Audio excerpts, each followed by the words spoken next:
Salutare, dragii mei! Bună seara! Bine ați venit și revenit pe canalul meu. Ce vreau să vă spun? Că astăzi e 21 iunie 2020, este solstițiul de vară, adică cea mai lungă zi din an, începutul verii astronomice, dacă nu știați sau dacă cumva ați trecut cu vederea. Solstițiul de vară 2020 este cea mai lungă zi din acest an. Considerat începutul verii astronomice, solstițiul de vară este prilej de sărbătoare în anumite zone, unde încă se ține cont de multe obiceiuri și superstiții legate de acest eveniment. Solstițiul de vară are loc de obicei în jurul datei de 21 iunie, adică de ziua de azi. Acesta este momentul când în emisfera nordică are loc începutul verii astronomice.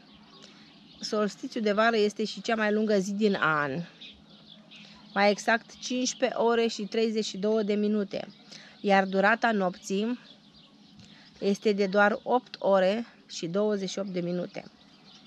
Solstițiul de vară 2020 este pe 21 iunie la ora 0:44 de minute. Solstițiul este posibil doar datorită înclinației axei terestre, care determină alternanța anotimpurilor. În cele două momente ale anului, unghiul făcut de razele soarelui cu orizontul este cel mai mare pe timp de vară sau cel mai mic pe timp de iarnă. Variația acestui unghi în cursul anului se explică prin faptul că axa de rotație a Pământului nu este perpendiculară pe orbita lui. Anual sunt două solstiții, așa cum există două echinocții, solstițiul de vară și cel de iarnă. Ambele fenomene se produc simultan pe Pământ. Amândouă se produc însă în două emisfere diferite.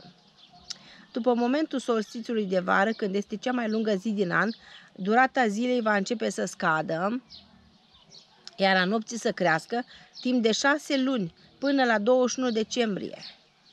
Deci, începând de astăzi, scade ziua și crește noaptea, până pe data de 21 decembrie.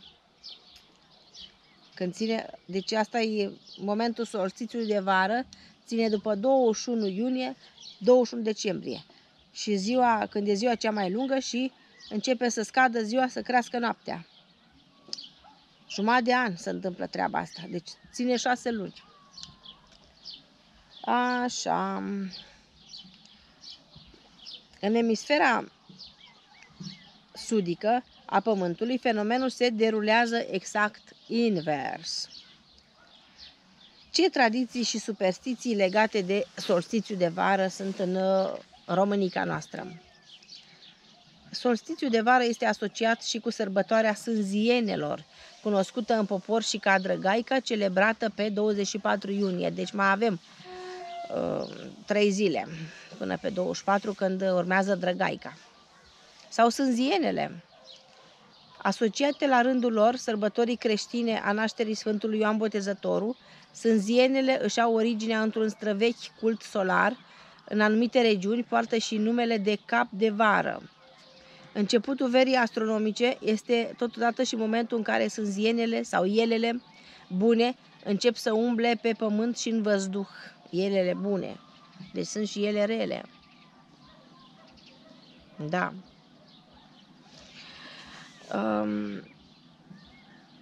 Se crede că în mod normal ele aduc belșug și contribuie la crearea și închegarea relațiilor amoroase. Asta dacă sunt cinstite cum se cuvine. Tot atunci este și noaptea când fetele își visează alesul. În popor există încă credința potrivit căreia energia solstițiului de vară are darul de a îndeplini dorințele ori aspirațiile care aparent sunt imposibile. Se spune că, datorită puterilor magice ale focului de solstițiu, sunt alungați demonii și spiritele rele. Încă din vechime se credea că îmbăierea în lacuri sau râuri avea un efect curativ, dar constituia și un ritual de renaștere. În unele regiuni, spălatul cu rouă adunată în ajunul solstițiului reprezenta o practică magică de frumusețe, iar în altele, îmbăierea în apă cu ierburi din noaptea solstițiului reprezintă o cură de refacere a sănătății și vigorii. Solstițiul de vară este sărbătorit încă din antichitate. În vechime, solstițiul de vară era folosit pentru a calcula momentele importante privind muncile agricole. De asemenea, era o perioadă foarte populară din an pentru a organiza nunți. Totodată, în China antică, solstițiul de vară este asociat cu energiile feminine, și anume Yin. Atunci se celebra pământul, feminitatea fiind o sărbătoare complementară solstițiului de iarnă, asociat cu raiul, masculinitatea și energiile Yang. De asemenea, în vechea Galie se sărbătorea Eponea, zeița fertilității și protectoarea cailor, în timp ce în zonele populate de triburi germane, slave și celtice se aprindeau focuri uriașe. Băștinașii din America de Nord aveau diverse ritualuri prin care sărbătoreau soarele cu dansuri și post alimentar. Deci, asta am vrut să vă spun cu ocazia solstițiului de vară. Ca să știți, poate, cine știe,